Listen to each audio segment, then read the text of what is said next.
ஆண்டவர் இயேசு கிறிஸ்துவில் என் பிரியமான சகோதர சகோதரிகளே, நமக்கெதற்கு வீண் வம்பு என்று தவறு செய்கின்ற சகோதர சகோதரிகளை திருத்த தைரியமில்லாமல் பலர் சும்மா இருக்கின்றார்கள்.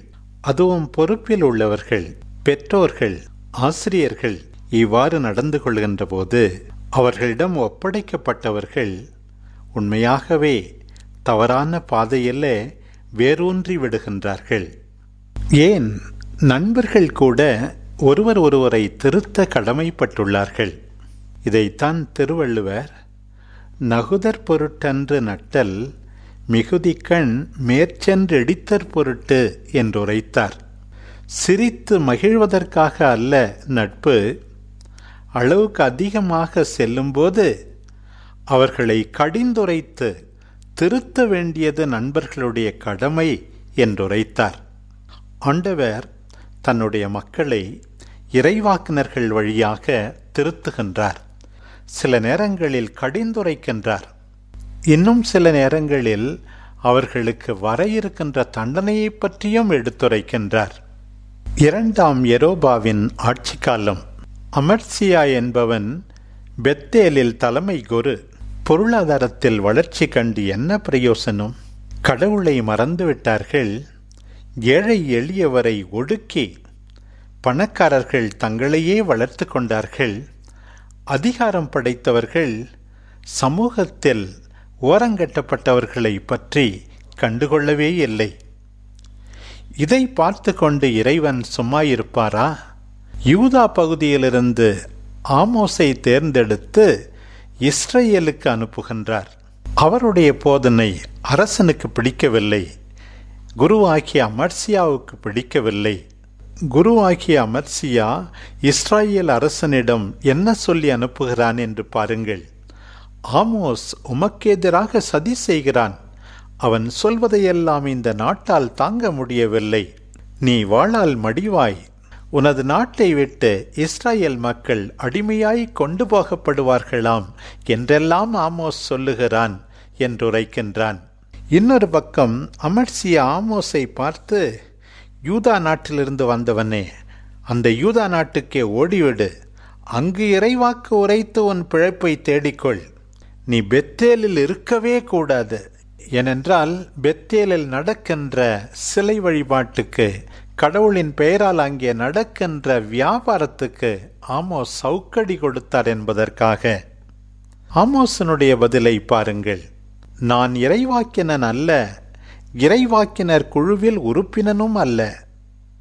நான் ஆடு மேய்ப்பவன், காட்டு அத்திமரத் தோட்டக்காரன். ஆடுகளை ஓட்டி கொண்டு போன என்னை ஆண்டவர் தேர்ந்தெடுத்து என் மக்களாகிய இஸ்ரேலிடம் சென்று இறைவாக்கு உரைத்திடு என்று அனுப்பினார் என்று தன் அழைப்பை பற்றி விவரிக்கின்றார்.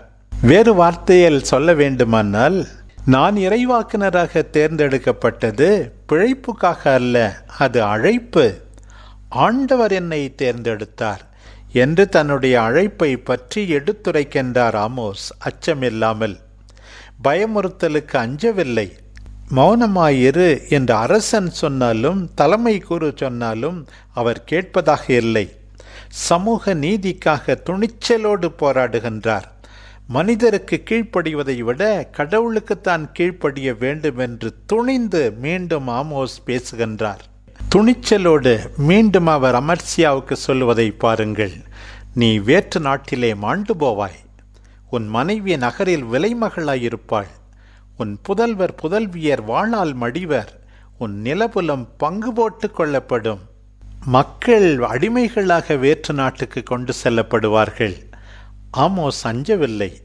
ஆண்டவருக்கு பிரமாணிக்கமாயிருக்கிறார். அநீதியை கண்டிக்கிறார். பிரியமானவர்களே, ஆமோஸுக்கு இருக்கிற அந்த தைரியத்தை ஆண்டவரை பற்றிய காரியங்களில் நாம் பெற்றுக்கொள்ள வேண்டும். யார் எக்கேடு கேட்டாலும் எனக்கு எந்த கவலையும் இல்லை என்று சொல்லிவிட்டு, அநீதி நடக்கும்போது, ஆண்டவர் உதாசீனப்படுத்தப்படும் போது நாம் மௌனம் காத்தால் நாம் ஆண்டவருக்குரியவர்கள் அல்ல, அவருக்கு எதிரானவர்கள்தான்.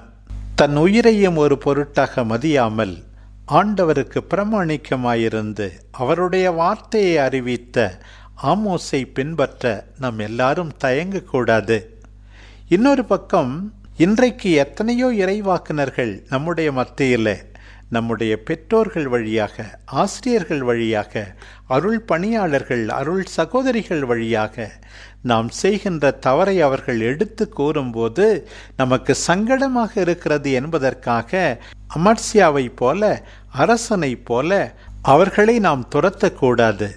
நம்முடைய தவறுகளை எடுத்து சொல்லுகின்ற அத்தனை பேரும் நம்முடைய எதிரிகள் என்று கருதக்கூடாது. ஒருவேளை அவர்கள் எதிரிகளாக இருந்தாலும் கூட ஆண்டவருடைய விருப்பம் எது என்று கண்டு உரிய நேரத்தில் நம்மையே நாம் திருத்தி கொண்டால் நாம் வாழ்வு பெறுவோம் என்பதை நினைவில் இருத்துவோம். நல்லவரும் வல்லவருமான ஆண்டவருடைய விருப்பத்தை தேடி அதை நாம் செய்தால்தான் நமக்கு வாழ்வு உண்டு என்பதை ஒருபோதும் நாம் மறக்கக்கூடாது. கடந்த சில நாட்களாக நம்முடைய நற்செய்தி வாசகத்தில் ஆண்டவருடைய வல்லமையை நாம் பார்க்கிறோம். காற்றை கடிந்து புயலை அடக்கினார் ஆண்டவர், பேய்களை விரட்டினார் ஆண்டவர். இன்றைய நற்செய்தி பகுதியிலே அதே ஆண்டவர் பாவத்தை மன்னிப்பவராக இருக்கிறார் என்பதை நாம் தெரிந்து கொள்கிறோம். தம் சொந்த நகரான கப்பர்நாவுமுக்கு ஆண்டவர் வந்தார். சிலர் முடக்குவாதமுற்ற ஒருவரை கட்டிலில் கிடத்தி அவரிடம் கொண்டு வந்தனர். மத்தேயு நற்செய்தி, மார்க் நற்செய்தியைப் போல இந்த நிகழ்ச்சியை விரிவாக சித்தரிக்கவில்லை. மார்க் நற்செய்தியிலே 4 பேர் அவரை தூக்கி கொண்டு வந்தார்கள். கூட்டம் வீட்டிலே மிக அதிகமாக இருந்ததால், உள்ளே நுழைய முடியாததால் கூரையிலே அவர்கள் திறப்பு உண்டாக்கி ஆண்டவரிடம் அவரை கொண்டு வந்தார்கள் என்று சொல்லப்பட்டிருக்கிறது. அதை பார்க்கும்போது நாமே அங்கே இருப்பவர்கள் ஒருவராகிறோம். மக்கள் எல்லாம் என்ன பேசியிருப்பார்கள் என்று நாம் யூகித்து பார்க்க முடியும். ஒரு சிலருக்கு ஆச்சரியமாக இருந்திருக்கும், இன்னும் சிலருக்கு கோபம் வந்திருக்கும், வேறு சிலர் வெறுப்போடு பேசியிருப்பார்கள், இன்னும் சிலர் என்ன அசட்டு தைரியம் இவர்களுக்கு என்றெல்லாம் நினைத்திருப்பார்கள். ஆனால் முக்கியமானவர் என்ன செய்கின்றார் என்று பாருங்கள். நம் ஆண்டவர் இயேசு அவர்களுடைய நம்பிக்கையை கண்டு வியந்து அந்த முடக்குவாதமற்றவருக்கு நல்லது செய்ய வேண்டும் என்று நினைக்கின்றாராம். பிரியமானவர்களே, முடக்குவாதமற்றிருந்த அவருக்கு நம்பிக்கை இருந்ததோ என்னவோ தெரியாது. அவரை தூக்கி வந்தார்களே அந்த 4 பேர், அவர்களுடைய நம்பிக்கையை பார்த்து ஆண்டவர் அவருக்கு நல்லது செய்கின்றார். ஒருவேளை நம்முடைய குடும்பத்தில் பெற்றோரோ, பிள்ளைகளோ, சகோதர சகோதரிகளோ, மற்ற உறவினரோ நம்பிக்கை இல்லாமல் இருக்கலாம். ஆனால் உன்னுடைய நம்பிக்கையை பார்த்து அவர்களுக்கும் ஆண்டவர் நல்லது செய்வார் என்பதை நாம் தெரிந்து கொள்கிறோம். 100 தலைவனுடைய வேலைக்காரனுக்கு நம்பிக்கை இருந்ததோ என்னவோ நாம் அறியோம். ஆனால் அந்த தலைவருடைய நம்பிக்கையை பார்த்து அந்த வேலைக்காரனுக்கு ஆண்டவர் நலமளிக்கின்றார். கனானேய பெண்ணினுடைய மகளுக்கு நம்பிக்கை இருந்ததோ என்னவோ, ஆனால் அந்த தாயினுடைய நம்பிக்கையை பார்த்து மகளுக்கு ஆண்டவர் நலமளிக்கின்றார். நம்முடைய நம்பிக்கை நம்மை சார்ந்தவர்களுக்கும் ஆண்டவருடைய ஆசீர்வாதங்களை பெற்று தரும் என்பதை நினைவில் கொண்டு நாம் ஒவ்வொருவரும் நம்பி நம்மோடு இருப்பவர்களுக்கு ஆசீர்வாதங்களை பெற்றுத்தர விழைவோம். ஆண்டவர் நீ எழுந்து நட என்று உடனடியாக சொல்லி அவரை குணப்படுத்தியிருக்கலாம். ஆனால் அன்றைக்கு அவ்வாறு செய்யாமல், மகனே துணிவோடிரு, உன் பாவங்கள் மன்னிக்கப்பட்டன என்று கூறுகிறார். ஆண்டவர் உடலில் மட்டுமல்ல உள்ளத்திலும் நம்மை குணப்படுத்த விழைகின்றார். ஆண்டவர் பாவங்களை மன்னிக்க உண்மையாகவே வல்லவர்.